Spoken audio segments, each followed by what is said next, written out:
नमस्कार, मैं राहुल कठेरिया। बिहार विधानसभा चुनाव से पहले जिस तरीके से चुनाव आयोग वोटर लिस्ट में पुनरीक्षण का काम कर रहा है, उसको लेकर इंडिया गठबंधन या यूं कहें कि महागठबंधन ने जोरदार तरीके से विरोध किया। इसको लेकर माननीय सुप्रीम कोर्ट में याचिकाएं भी डाली गई, एक सुनवाई भी हो चुकी है, अगली सुनवाई होनी है।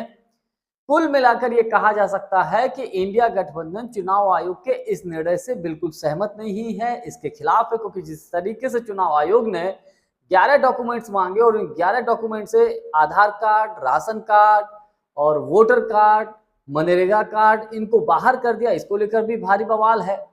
तो अभी तक सिर्फ ये कहा जा रहा था कि इंडिया गठबंधन के लोग ही इसका विरोध कर रहे हैं। अब तो भैया मोदी सरकार के सहयोगी दल भी इसका विरोध करने लगे हैं।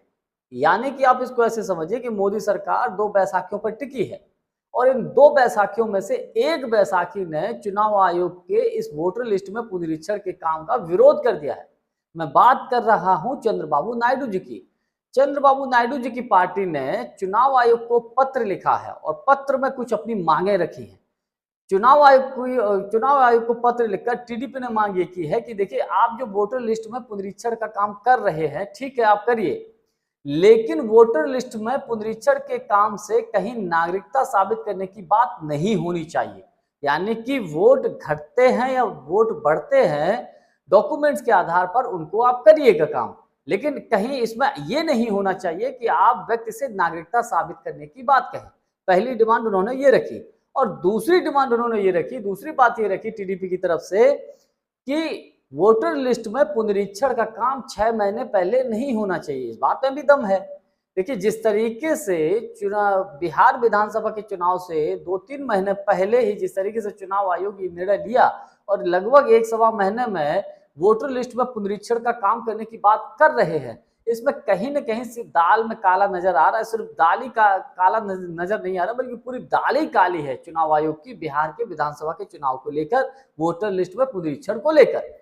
तो टीडीपी को आखिर इतनी चिंता क्यों होने लगी? तो देखिए, इसके पीछे बड़ी वजह यह है क्योंकि टीडीपी भी इस बात को जानती है, यानी कि चंद्रबाबू नायडू जी भी इस बात को जानते हैं कि भारतीय जनता पार्टी ने जो भी उसके साथ गठबंधन में सहयोगी दल रहे हैं, धीरे धीरे भारतीय जनता पार्टी ने अपने सहयोगी दलों को भी खत्म कर दिया है। उदाहरण के तौर पर नीतीश कुमार जी से बेहतर कोई उदाहरण नहीं है।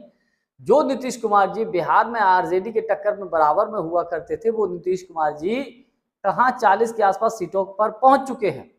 तो चंद्रबाबू नायडू जी को यह अंदेशा है कहीं ऐसा ना हो कि आने वाले वक्त में जब आंध्र प्रदेश में जब चुनाव हो तो ठीक पता लगा 2-3 महीने पहले चुनाव आयोग इसी प्रकार की प्रक्रिया करे। तो कहने का मतलब यह है कि इसी डर से, मेरा अपना व्यक्तिगत मानना यह है कि इसी डर से टीडीपी ने अभी से भारतीय जनता पार्टी के ऊपर दबाव बनाना शुरू कर दिया है।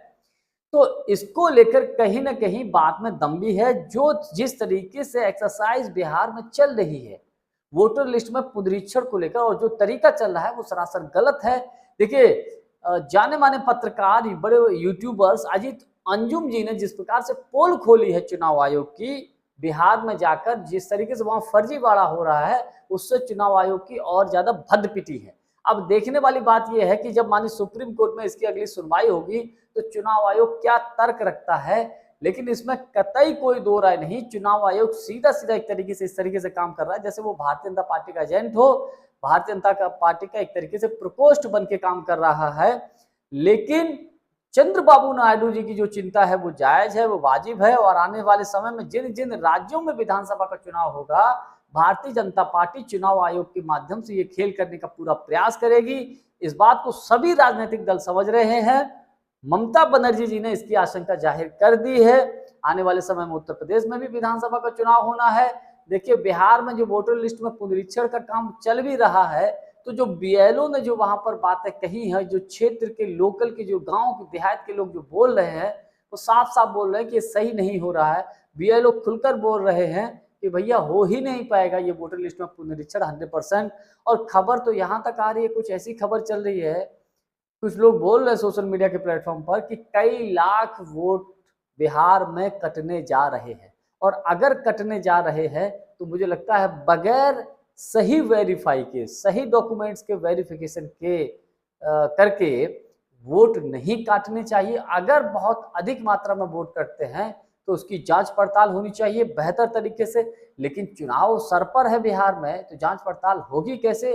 तो इसका सिर्फ और सिर्फ एक ही निष्कर्ष है, इसका एक ही परिणाम निकलता है कि भैया किसी भी तरीके से जो चुनाव आयोग बिहार में एक्सरसाइज कर रहा है, वोटर लिस्ट पुनरीक्षण का काम कर रहा है, इसको बिल्कुल रोक देना चाहिए। जब बिहार का विधानसभा का चुनाव निपट जाए, उसके बाद चुनाव आयोग बड़े प्रेम से बैठकर वोटर लिस्ट में पुनरीक्षण का कार्य करे। जानकारी हमारी आपको कैसी लगी कमेंट्स करके हमको जरूर बताइएगा। बहुत बहुत धन्यवाद। नमस्कार।